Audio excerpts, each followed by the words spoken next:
If you are enjoying this podcast and other podcasts on the Dragon Wagon Radio Network, be sure to check out the Dragon Wagon Shop. Awesome t-shirts and mugs from your favorite shows so you can tout your podcast pride, all while supporting your favorite indie podcast network. And make sure to check it often for new items and limited time designs. So shop now at dragonwagonshop.com and get your dragon swag on.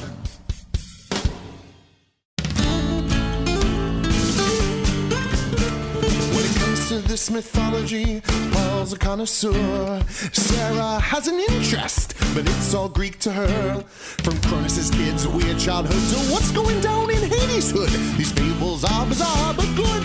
It's myth understood. Hey, Sarah. So, in celebration of our last episode, I watched Dido's White Flag music video. Oh no! Did you know? Did I know? Did you know that the love interest in that music video was David Boreanaz? Oh man, I feel like I remember that back from my Buffy days. Yeah, he's wearing like a newsy hat in it. He's looking sort of scruffy. It's an interesting choice. All right, I guess I have to watch it tonight, and I guess all you out there listening have to watch it too. Well, thank you for listening to another episode of Myth Understood with me, Paul Bianchi, and her, Sarah Oliver. Yep. And today we have a very sassy, I was going to say special, but I was like sassy, it just came out. Special guest. It is Natalie, and she is an actress and a comedian. She should probably just introduce herself, though, because I failed at introducing her. No, I thought that was great. My name is Natalie D'Alacio. Yes, I am an actress. I am a comedian. I'm a writer. And I'm a weekly guest on the Michael Yo Show where I read tarot and I play this character that I created called Cloro. She's a Cuban tarot reader from Miami, as all they are. And yeah, I'm just here to spread a little love and light as Cloro in this world. And as Natalie, talk about this kind of stuff. Yeah. That's wonderful. We're all friends with Katie Foster, who was a guest on the episode that we talked about Nemesis and Hecate and a lot of witches in Greek mythology. And I feel like that you could have had bits to add to that as well with your tarot reading and all sorts of the fun things that you involve yourself in. I anything you want to talk about, I'm down to talk about with all these witches. Well, we are actually, Sarah and I are in the middle of the Aeneid by Virgil right now. Have you dabbled with Greek mythology? Have you enjoyed it? Yeah, I have. I actually have. I do enjoy Greek mythology a lot. I've been reading a lot about the goddess Fortuna lately. Oh, yes. Mm-hmm. Ooh. Well, why don't we give her and everyone listening a little recap On what happened in the Aeneid? Yeah. Go for it, Sarah. Oh, fuck. Well, you guys know I barely listen, so we've got this guy, and he wimped out of the Trojan War. I guess you could say that. I mean, he battled in the Trojan War for 9 years, and on the 10th year, he said, "Time to leave." Okay, but still, some reason they think he's a hero, so no one smited him, and he travels back home. But he's the no, he's not traveling back. He's home. traveling to the place he's supposed to become a king of. Yeah, he's fated to found Rome, or his descendants are fated to found Rome. And he is the son of Venus. Mm-hmm. Mm-hmm. And so he's got Aphrodite/Venus, god of love, on one side. And then just at every turn, who's after him but Hera/Juno. I just womboed her name. Hera/Juno, queen of the gods, is just super angry at him because as a Trojan, he represents the people who Paris and all the people who said, "Hey, you're not as pretty as Venus," and thus causing the Trojan War to begin. Yeah. So he's on the lam and he's breaking hearts. Mm-hmm. Whose heart did he break? Dido. Yeah. Whose heart? She set herself on fire. She was so into him. You ever done that? Yeah. Yeah. Yeah, last summer. So yeah, that's where we left off. Aeneas, his father passed away. He ended up in Carthage. He stayed with Dido for a year. They fell in love. They were just they had cave sex. They had cave sex. You ever did that? Yeah. Last summer. And And yeah, he finally he left, and as he left, he saw a pyre in Carthage. He watched Dido burn from afar, but he didn't know that she was burning. He didn't even know that she killed herself. Men know nothing. Never. You don't understand women. Wow. Like, he can't even tell she's upset. He can't tell she changed her hair. And that she died. So massive storm clouds greet the Trojan fleet as it embarks from Carthage, and it hinders their approach to Italy. Aeneas redirects the ships to the Sicilian port of Eryx, where his friend and fellow Trojan Acestes rules. After landing and being welcomed by Acestes, Aeneas realizes that it is the 1-year anniversary of his father's death. Ooh, give me a cake. And he proposes 8 days of sacrificial offerings and a 9th day of competitive games, including rowing, running, javelin, and boxing, all in honor of his father. It's kind of morbid. Yeah. It's what they do. it's just their way. And that's basically what book 5 of the Aeneid is about, are these celebratory games. That's a whole book? Oh yeah. That's not a book. Wow. It's I have this version of the Aeneid here, a verse translation by Alan Mandelbaum, and that's that book. That's not a book I want to read about people playing sports. Right. Well, it's the sports section. So when after all that sacrificing, they do a lot of it. They like kill a whole bunch of animals because that's what they do. Whose dad is this again? Huh? Whose dad is this again? Aeneas' dad. Aeneas' dad. Okay. Well, So he he's- shows up at someone else's house and is like, "Will you throw a party for me?" He's exactly. He shows up where this fellow Trojan. Oh, these nice cows. Can we kill them all today? Uh-huh. Wow. He's like, hey, just so you know, I just arrived here. You got a beautiful kingdom. Hey, it's the anniversary of my dad's death. Can I kill all your animals? No, you can't. Well, that's what I'm doing. Oh.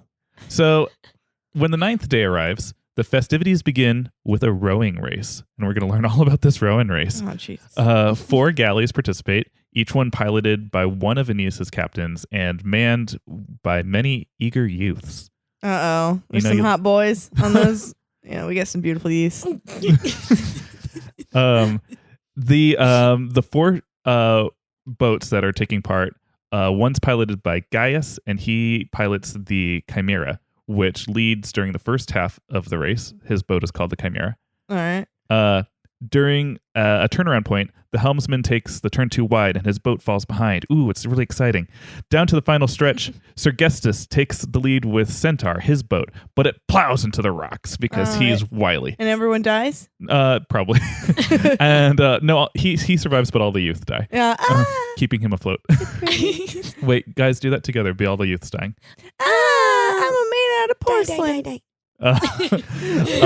Then Cloanthus, his boat is Scylla, and then Scylla, the Mhm. little monster. yeah, he names it after a monster. Yikes. Notice there's a theme here. We got Centaur, Chimera, and Scylla. Oh. What is the last boat's name?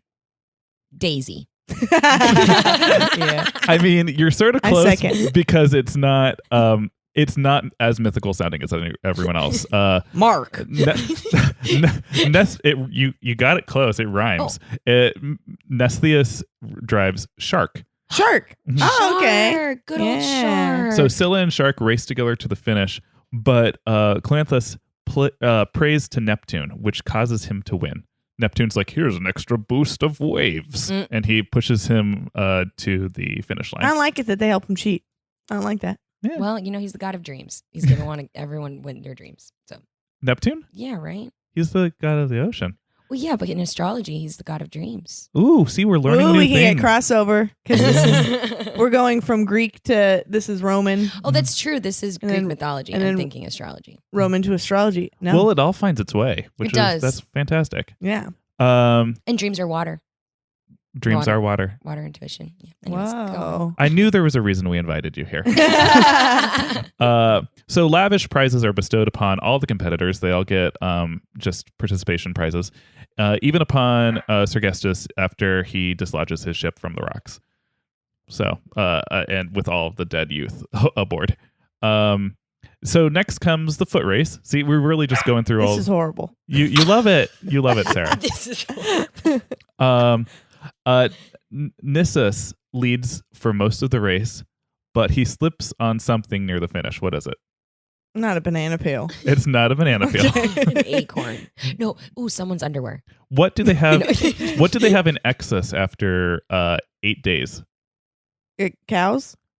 He slips on sacrificial blood Oh, yeah, right okay. near the finish line. They did. You gotta clean that up.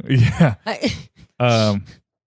And Eurelius wins the race, but Aeneas, as generous as before, hands out participation prizes to everyone. Yay!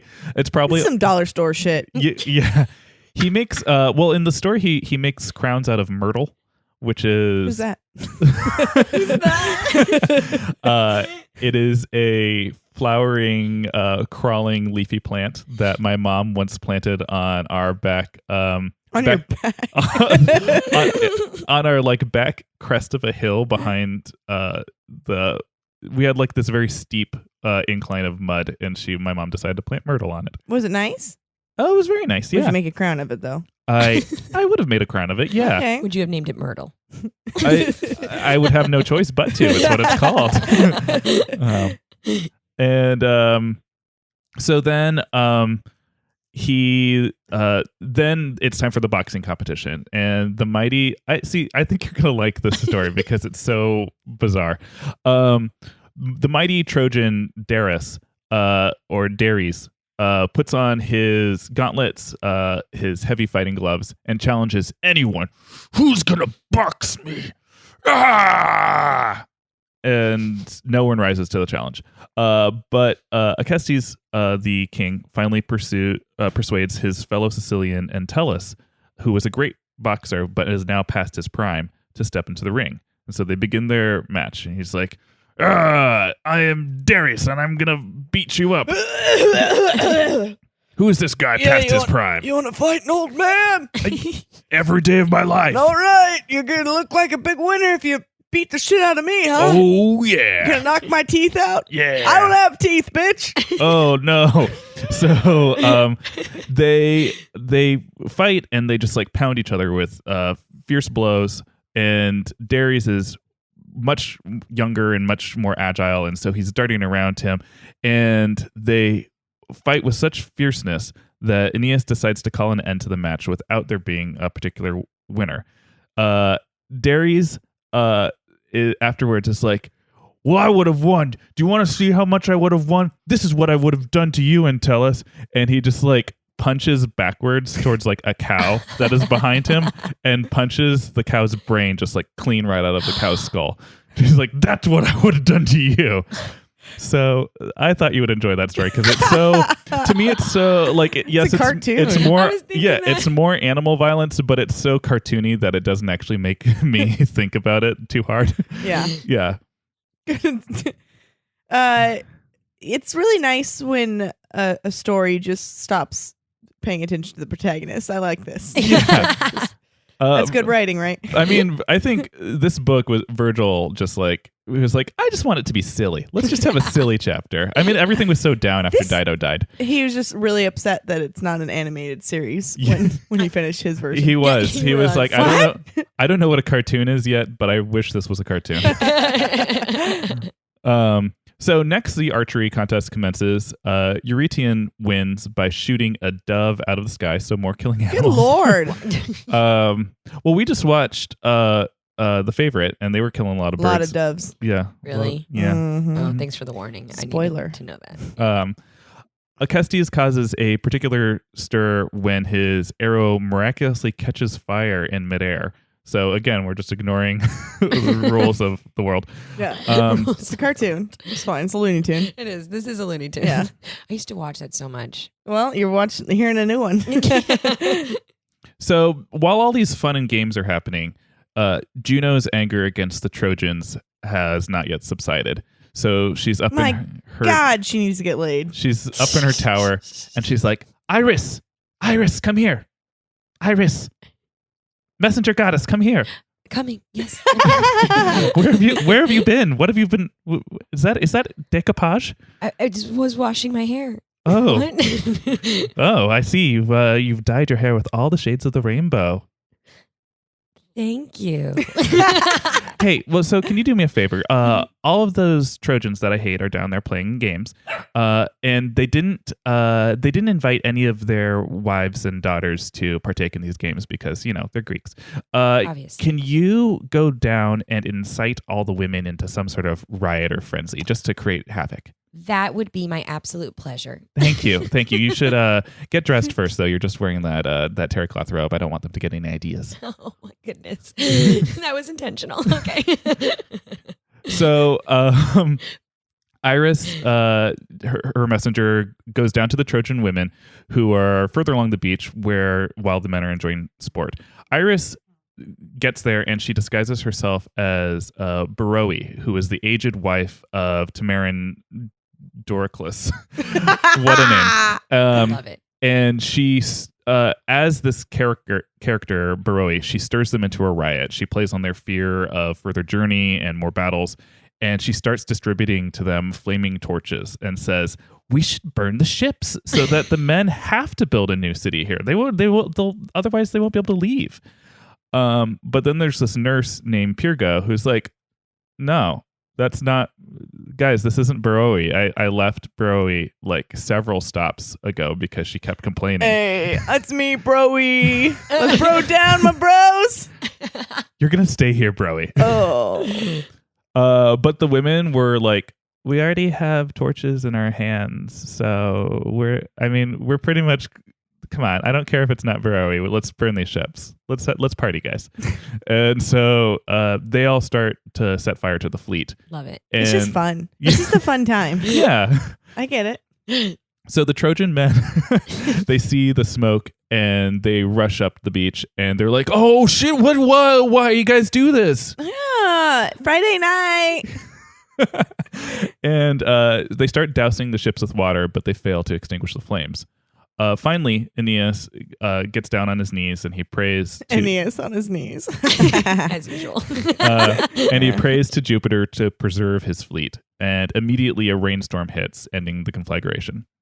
Conflagration. Oh yeah, Wow. I use That's big how- words sometimes. That's how wacky that fire got. Yeah, it became a full-on conflagration, a confounded conflagration. The incident shakes Aeneas to the core, and he ponders whether or not he should be satisfied or not with settling in peace on the Sicilian coast instead.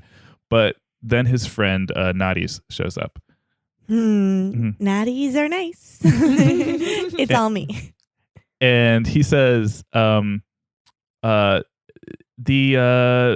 we should leave some of the Trojans here. The old, Fuck them. They're not good enough for you. the old, the frail, the injured, and the Nasty, the nasty, the nasty. and the women who are weary of sailing.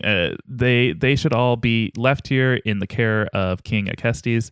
And the king is like, "Wait, so first you kill all my animals, and now you're dumping your people you don't want here. Great, okay, sure." Aeneas considers this plan, and that night, a ghost of his father reappears to him in a dream with a bagel in his mouth, as we previously established. And the spirit of his father says, son, Dad. yes, What? you should listen to your friend Nades, Why? because So you're always chewing, but you never swallow. I have endless bagels in the afterlife. Also, when you get to Latium, you have to be careful.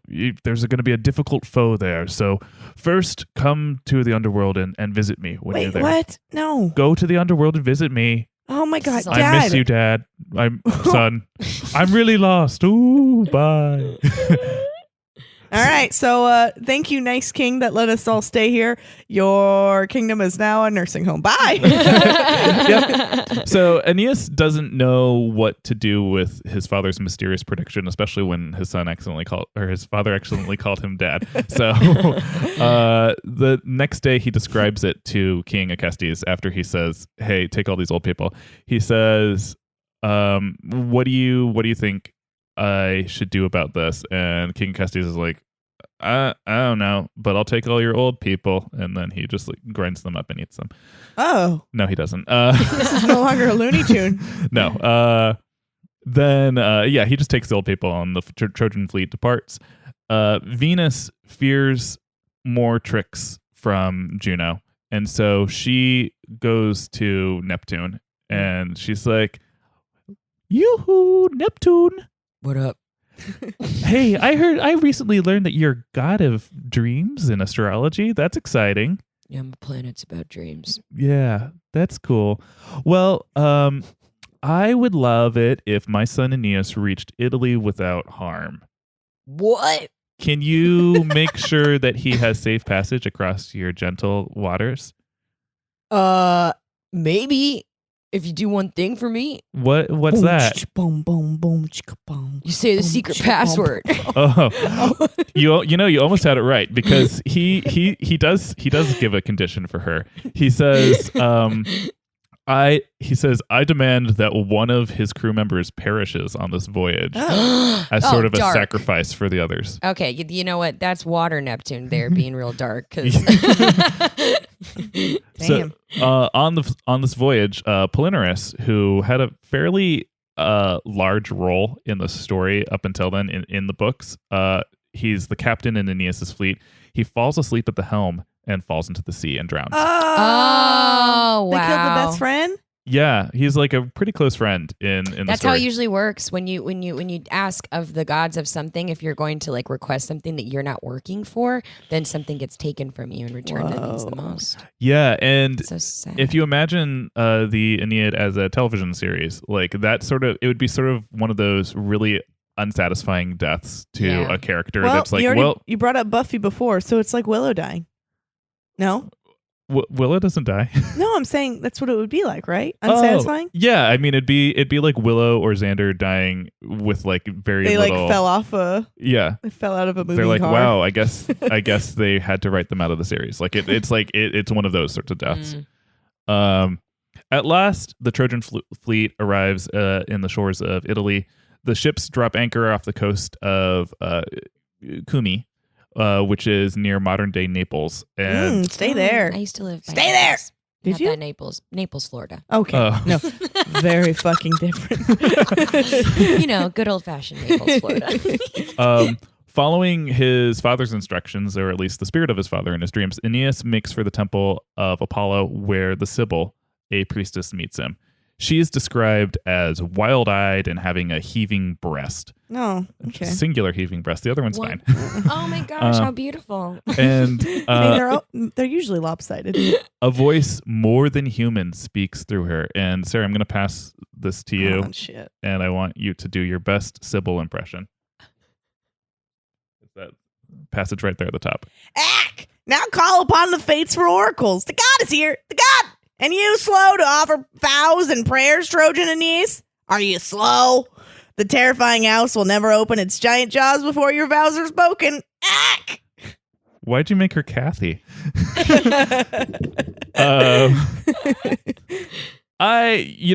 I pass this up to you because I was thinking about like what an interesting beautiful poetic passage, and then you delivered that. I'll shut it. Think about the poetry of the terrifying house will never open its giant jaws before your vows are spoken. So it's sort of a near rhyme there. I like the way I did it better. Yeah. I do too. I mean, ack. Aeneas prays to Apollo to allow the Trojans to settle in Latium, and not settle for chicks. We want hot chicks. Not settling down for like ever. We don't want to settle, we want 10s, not 5s. What are you talking? Oh, that's what you mean by settle. Gotcha. So the priestess warns him that more trials await in Italy. Fighting on the scale of the Trojan War, a foe the caliber of the mighty Greek warrior Achilles. And that's what lies ahead of him for him in Latium. I said that very weird. Sorry. So Aeneas then inquires whether the Sibyl can gain him entrance to the underworld. And in this case, the underworld is referred to as Dis, which is Decent words. These underwear.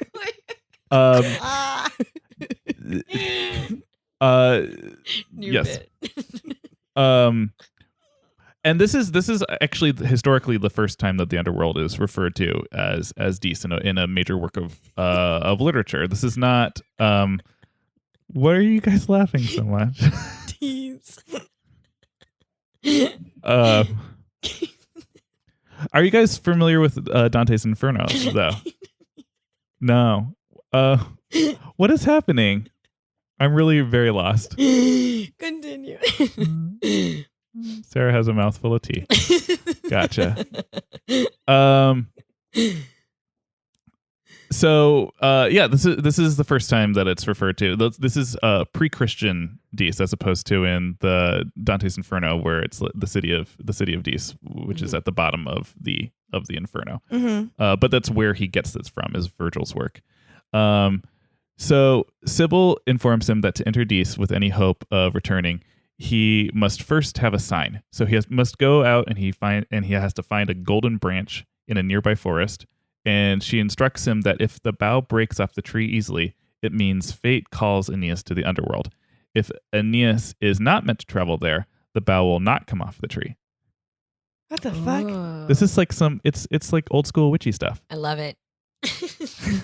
I wish more instructions were given to us like that in life now. Yeah, if your fat ass breaks a branch, you should probably fucking die and go to hell. But if it doesn't, Yeah. Then All great, right. then you're here. okay. Yikes.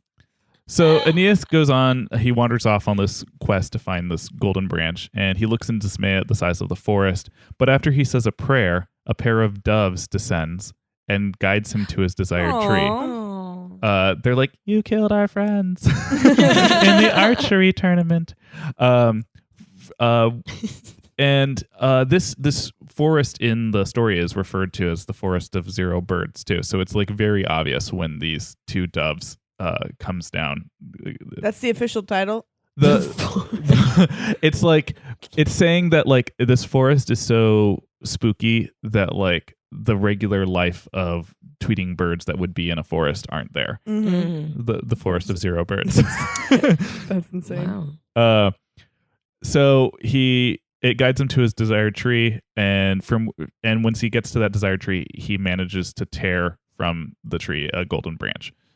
I talked about before how like the passages with Dido and Aeneas were some of my favorite when I first read this, but the passages talking about all of this spooky stuff also really spoke to my very emo soul when I first read these books. You're a haunted boy. So I was gonna read from you a bit of the passage here, which is just like so. It's I don't know. I just think it's so dark and interesting. This is like from a piece of being in this dark forest. Here the priestess places first 4 black-backed steers, and she pours wine upon their brows and plucks the topmost hairs between their horns, and these casts on sacred fires as offering, calling aloud on Hecate, the queen of heaven and hell. Then others slit the victim's throat and catch warm blood in bowls. Aeneas sacrifices with his sword a black-fleeced lamb for Night, the Furies' mother, and Terra, her great sister. And for you, Proserpina, he kills a barren heifer. Aww. Just all the, but you can, it puts you there in this very creepy, dark ceremony that he has to do in order to open the gates of hell. Wow. I love the underworld. I love Persephone. You've spent a lot of time there. Yeah, I just got back recently. After you burned yourself. Yeah, We're getting the whole story of the summer. So the hero returns to the priestess with the token, and she leads him to the gate of Dis. And just inside the gate runs the river Acheron, which is sort of the Roman equivalent to the river Styx. The ferryman Charon delivers the spirits of the dead across the river. However, Aeneas notices that some souls are refused passage and must remain there on the bank. The Sibyl explains that these are the souls of dead people whose corpses have not received a proper burial, And with great sadness, Aeneas spots Palinurus, his friend, who fell into the ocean. There's nothing he can among do. the undelivered. Yeah, no, there's nothing he can do because unless he says, "Hey, oh Neptune, wash my friend up on the beach so I can bury him properly." And Neptune's like, "I'm busy." Yeah. He's like, I got other people to push in the water. I killed that guy. I'm proud. I'm proud. Karen explains to the visitors that no living bodies may cross the river, but the Sibyl shows him the golden branch, and Karen is like, "Ooh, I love gold," and it appeases him, and he ferries them across. On the other side, Aeneas stands aghast, hearing the wailing of 1,000 suffering souls, and the spirits. I'd just be annoyed. That's too much. It's just nonstop. Yeah. And the spirits of the recently deceased line up before King Minos for judgment. Nearby, also in the distance, are the fields of mourning, where those who died for love wander. And there he sees who? Oh, Dido. He does see Dido. Surprised and saddened, this is the first time he's learned that she's died. He runs up to her and he starts speaking to her with great regret. He's like, Dido, Dido. I will be down above my ship. Dido, I didn't know that you died. How did you die? Will be. Psst, Dido. What? How did you die? Oh, I don't know. Some fucking guy broke my heart and I set myself on fire. Oh shit. Yeah. And then he says to her, he just like basically repeats to her the same shit. Like, I didn't want to leave, but I'm an icon, baby. I'm an icon. Like, wow. It wasn't of my own will. Why didn't you bring me with you? Yeah, why'd you bring her with you? Huh? Whoa, stay out of this, Sickius. I made a friend down here. And I'm protecting her. You've never loved her the way we love her here. We love her. Who's your friend? Does it matter who I am? Who are Matilda. you? Why'd you tell me? Matilda, stop. Why'd you tell my name? So after he tells her all these things, she just sort of sadly turns away from him. She's like unable to hear it. Like, okay, whatever. Bye bye. And the shade of the dead queen turns away. The dead corn.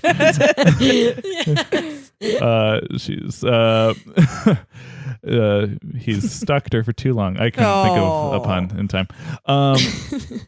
From him, the shade turns to her husband, Sickius, who's there, and she is reunited with her first husband, and Aeneas sheds tears of regret and pity in the underworld. Then Aeneas continues to the field of war heroes, where he sees many casualties of the Trojan War. The Greeks flee at first sight of him, even here in the underworld. They're like, "Oh, Trojan! Oh, just kidding, we're dead already." The Sibyl urges Aeneas onward, and they pass an enormous fortress. Inside the fortress, wow, this is a name. Rhadamanthus doles out judgments upon the most evil of sinners, and their terrible tortures are carried out. Again, this is Virgil's idea of the underworld, which has morphed from these original Greek conceptions of what the underworld is, and now we're seeing a lot of like precursors for what Dante would bring into the Inferno of that mythology. So what if this is an underworld right now? Earth. It definitely is. Yeah. Look around. I mean, it's raining in Los Angeles right now. I mean, that's underworld. That's a sign. So finally, Aeneas and Sibyl come to the Blessed Groves, where the good wander about in peace and comfort. Everyone has to wander though. Still, at last, Aeneas sees his father, and Anchises greets him warmly and congratulates him on having made a difficult journey.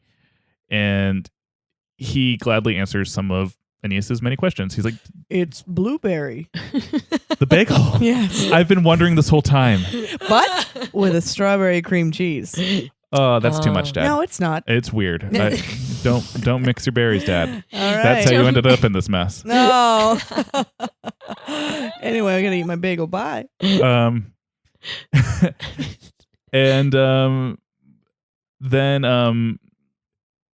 one of Aeneas's many questions is, he's like, how do the dead eventually reach the fields of gladness, which is like the fields of joy, the equivalent to the Elysian fields, the happiest place in the underworld. Everyone's got a different opinion. I think it's you keep eating the bagels. Okay. Anchises, after just talking about bagels, he describes what will become of Aeneas's descendants. He says, your son or your descendant Romulus will found Rome, and a Caesar will eventually come in the line of Ascanius, and Rome will reach a golden age and rule over the entire world.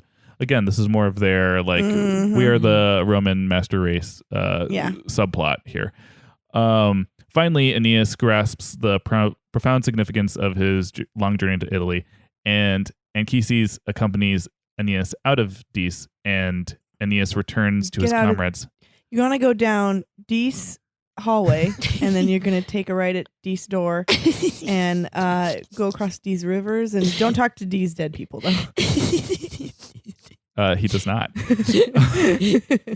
So they pull up anchor and they move out along the coast once he reunites with his friends. And that's about where book 6 ends. And we're going to briefly cover 7, and then that'll be it for today. All right. So sailing up the coast of Italy, the Trojans reach the mouth of the Tiber River near the kingdom of Latium. And Virgil describes the political state of affairs in Latium. The king Latinus has a single daughter, Lavinia. It's a lot of L words. She's single? Yeah. Aeneas is going to smash. And she's pursued by many suitors. Oh, yeah. Ooh, but the great time. warrior Turnus, lord of nearby kingdom, appears to be the most eligible for her hand. Worried by a prophet's prediction that a foreign army would conquer the kingdom, Latinus consults the oracle, and he's like, a lot of 5s are going to come at her, but don't let her settle. She can get a 10. There's going to be a lot of 5s. The strange voice from the oracle, that very same one that Sarah was just using, instructs the king that his daughter should marry a foreigner, not a Latin. But not a 4. No. A 10. A 10. 4, not a foreigner. A tenener. A tenener. Gotcha. I get what you're saying. Harold, the soup's ready. All right, I got to eat my fucking soup. Meanwhile, Oracles have to eat.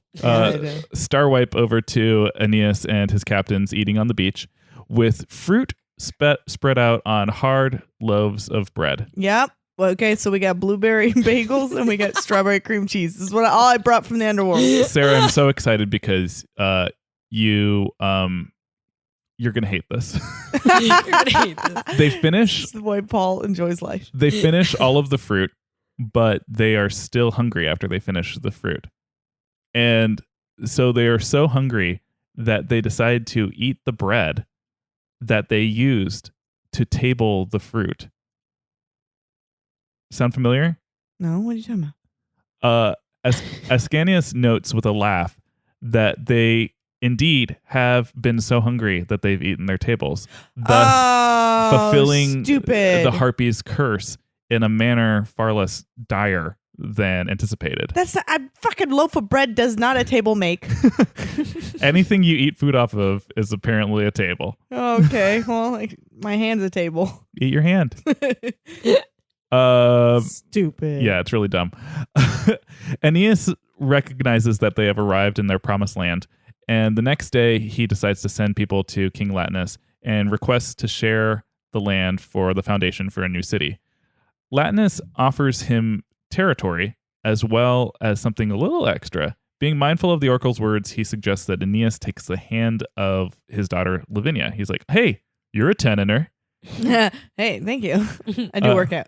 I can tell. You also you don't look haggard at all from several years of journey at sea. Nah, I'm cool. Latinus recognizes that accepting fate, even if it means the Trojans will one day rule his kingdom, proves the safer choice than going to war. However, someone wants to fuck this up. Hi, it's me, Hera/Juno. I just woke up from a nap. What the fuck is going on down there? You're exactly right. She is unable to keep. She felt very angered by being unable to keep the Trojans from the Italian shores forever. So she vows at least to delay the foundation of their city and to cause them more suffering. So she knocks on the door of the Furies and she's like, excuse me, Alecto, Megara, Tisiphone, who's around? Yes. Tisiphone, what are you up to today? I was just braiding my hair. I was braiding my butt. Okay, so Megara, you were braiding your butt. Tisiphone, you're braiding your hair. Alecto, hair. you're up then. We need someone who's not busy braiding something. And Alecto's like, oh, I was working on doing something actually important, but okay. And so Juno dispatches Alecto to Latium to rouse anger on the part of the natives against the Trojans. I am rousing anger. And Alecto has a very deep voice. And Alecto first confronts Queen Amata, who's Latinus's wife. What is wrong with you? Wait, excuse me. Excuse me, you are in my house. Take your shoes off. I will never take my shoes off anywhere. Take your goddamn shoes off. You're dragging mud in the house. I'm going to put my shoe in your mouth. Ah! Ah! Whoa. That got loud. Alecto infects Queen Amata I like to infect them. by causing her to oppose the marriage of Lavinia and Aeneas. And Virgil describes Alecto's rousing of Amata's anger with a metaphor of like suddenly like a snake comes out of Alecto's hand and starts like wrapping up Queen Amata's leg up into her heart and causing this like deep hatred against Trojans in her heart. Sound like she gonna die. Then Alecto approaches Turnus and fires flames out of her eyes and fills the him with fuck? indignation at the idea of losing Lavinia and submitting to a Trojan king. Okay, now Wow. we've gone from Looney Tune to old Disney movie. Yeah, I feel like it's an episode of Charmed a little bit. Turnus, so he then assembles his army and prepares to drive the Trojans out of Italy. The shepherds are the first ones that he incites into anger to like, come on, shepherds, be the first wave of my army. We just have sticks Bah, bah, in our lambs. Yeah. I'm gonna roll a lamb at you, bah. but give it back. It's mine. And the way that Juno heightens this hatred from the shepherds is that He gets a hype man. she Hey. she makes it so that when the Trojan Ascanius is off hunting in the woods, she makes the happenstance occur where the stag that he shoots with his arrow happens to be the pet stag of one of Latinus's herdsmen. She's so mean. And so the stag is crippled and like crawls all the way back to his master's house and then like dies in the master's arms. And the herdsman is like, my stag, and like gets all of the sympathy of all the herdsmen around him to be like, yeah, fuck these Trojans. Yeah, let's go to war on behalf of your stag. Some manipulation. Millie. Millie the stag. And this is how the Baratheons were made. It's exactly how it happened. So they have a crazy skirmish first, just like the Trojans that are there in the hunting area versus the shepherds. And it sets the stage of this great war that's going to occur because now King Latinus, even though he wanted everything to go down peacefully, now he's got an angry wife and he's got angry King Turnus and he's got an entire countryside of herdsmen who want to go to war with the Trojans. And so we set up for this epic battle in the last couple of books of the Aeneid. Wow. Wow. And that's where we leave off. So why doesn't he just fuck off? Yeah. What do you mean? Who? Aeneas. Yeah. Fuck off. He feels like he's like, yes, I finally made it to the land. She's hot, huh? Lavinia? It's got to be. He hasn't the even reason. met Lavinia yet. He's seen a picture or a painting. He's seen a painting. He's seen a thing. Yeah. You've seen a scroll drawn in charcoal. Wow. Is that her face? It looks great. I'm gonna do this. I will fucking kill. That stick figure is hot. Margaret, ever since we died, I don't know where we're supposed to be going. Well, gee, Mark, you're making me all stumble with my words. I just can't find the directions. How are we ever supposed to find our way around the city of D's? Whoa. Smoke bomb. Hey, do you get lost when you're in hell? All the time. I mean, since we've been here, yes. Do you just find yourself wandering around in circles? Well, if someone would finally ask for help, maybe we come wouldn't. on, Margaret. Shut the know- fuck up. You need D's directions. Yes, I've been saying that. This pamphlet's $5.99 a monthly subscription for the rest of your fucking time down here, and you know which way to go. You can go D's way or D's way.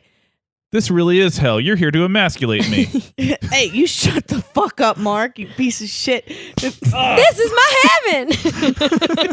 You need to buy my monthly subscription to D's directions. You're gonna wander around. You go D's way or D's way. Just take D's. Stop slapping me. How about D's nuts? I really want to get this shirt. I think it's cute. It says, all I got down in the underworld was D's shirts. Wait, is this a commercial within a commercial now? Yeah. Well, great. Well, thank you so much for joining us on today's episode, Natalie. Thank you for having me. And It's so much fun. if D's people want to find you, Yeah, how would how these can they people find you? You can go to lovereadingswithgloro.com, which is lovereadingswithcloro.com, and you can see all the stuff that I do as her and hear about astrology and all that whatnot good stuff. You can find me on Instagram at natcat, NATT_CATT. Wow. Meow. Yeah. You can find me in the world. I live in Los Angeles. Oh, wouldn't that be You scary? can though? channel me, and I can hear you in my head because Yeah. I'm psychic. Yeah, wow. I'm doing it right now. What am I thinking? How pretty these nuts are. I was thinking pizza, but it's true. All right, and if you want to stalk us together, we are at mythunderstood. We are at mythunderstood on Instagram and Twitter. If you want to, We're at _mythunderstood. is that what did I say? You just said at mythunderstood.com, sorry. actually. It was how you originally said it. Oh, and please listen to me every Wednesday on the Michael Yo Show. Yes, Oh. listen to Channel her. Channel 105, Sirius XM. Yes, Can yes. people call in and get a reading from you? They can call in, they can get a free reading from me, and then Wow. you can listen to me give readings to celebrities or whatever is going on in the news that day. And I also give astrology reports. That's really Show. fancy. Y'all Yeah. gonna need that. You're gonna need these readings.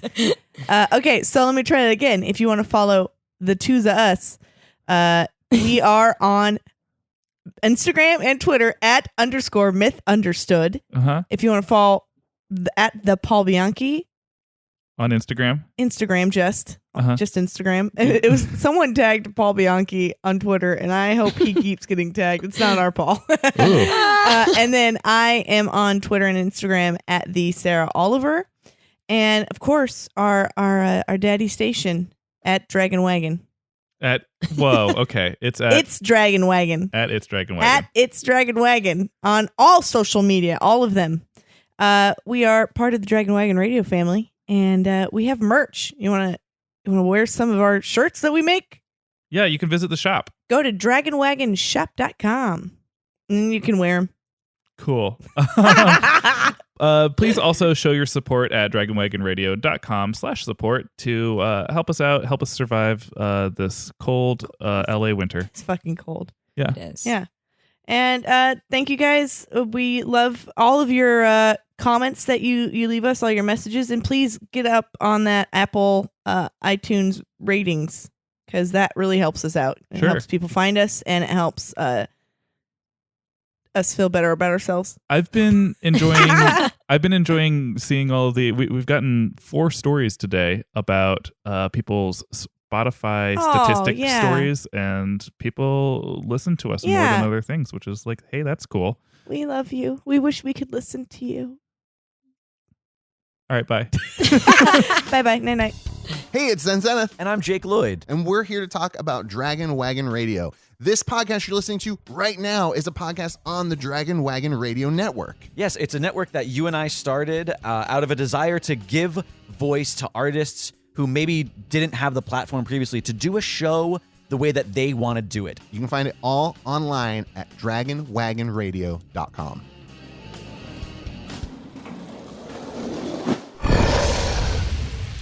It's Dragon Wagon.